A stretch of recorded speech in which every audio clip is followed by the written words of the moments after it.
जय जिजाऊ, जय शिवराय, जय शंभूराजे. तर कशा आहात मित्रांनो? मी आहे तुमचा आपला मराठी माणूस ओम शिंदे.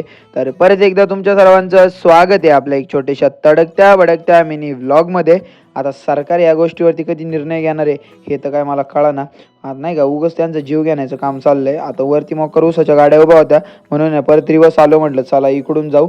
आणि भाऊ आज काय सारखं आहे ना, मार्गात अडथळे येत होते, मला काय कळाना नाही का. हे शेळ्या इथं येऊन रस्त्यात थांबल्या, गेल्या नशीब निघून पटकनी. मग डायरेक्ट मार्केटला आलो. मार्केटला येऊन आहे ना माल भरला, तो माल बाहेर काढून घेतला आणि नंतर आहे ना आपल्या ॲव्हिओकडे आलो. आपल्या ॲव्हिओमध्ये सगळा माल वगैरे टाकून घेतला आणि दरवेळेस सारखं काय गाडी आणून लावली इथं आणि सगळा माल खाली उतरून घेतला.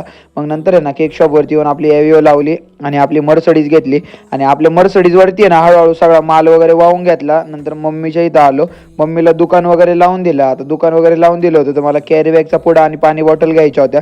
त्या दोन्ही गोष्टी घेतल्या आणि मम्मीला आणून दिल्या. संध्याकाळी ओझरला आलो होतो कारण की आज आपल्या गणपती बाप्पाचा जन्मदिवस होता, म्हणजे जयंती होती. भरपूर गर्दी होती पण आम्ही ह्या बॅक साईडने नाही का VIP ने आलो, पण तरी आम्हाला काय आतमध्ये दर्शन घ्यायचा योग आला नाही. म्हटलं काय विषय नाही, गाभाऱ्यातून इथून दर्शन घेतलं आणि घराच्या दिशेने निघालो. घरी येऊन आपलं जोर चॅलेंज पूर्ण केलं. आजच्यासाठी एवढंच. मोर मिनी ब्लॉगसाठी सबस्क्राईब आणि फॉलो करा. राम राम.